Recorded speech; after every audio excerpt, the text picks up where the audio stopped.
Welcome to Sudha home food channel. ఈ రోజు మనం వంకాయ నెత్తళ్ళు కర్రీ ఎలా చేయాలో చూద్దాం. దానికి కావాల్సిన పదార్థాలన్నీ ముందుగా రెడీ చేసుకొని పక్కన పెట్టుకోవాలి. ఆ తర్వాత స్టవ్ వెలిగించి ఒక బాణీ పెట్టి అందులో కొద్దిగా ఆయిల్ వేసి, ఆయిల్ బాగా హీట్ ఎక్కాక అందులో కొద్దిగా తాలింపు గింజలు వేసి, ఆ తర్వాత కట్ చేసుకున్న ఉల్లిపాయ ముక్కలు వేసి బాగా వేపుకోవాలి.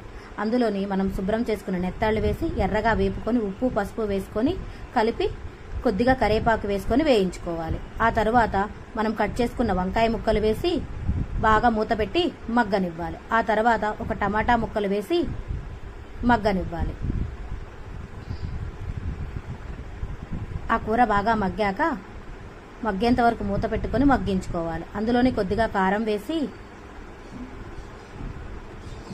మగ్గించుకోవాలి.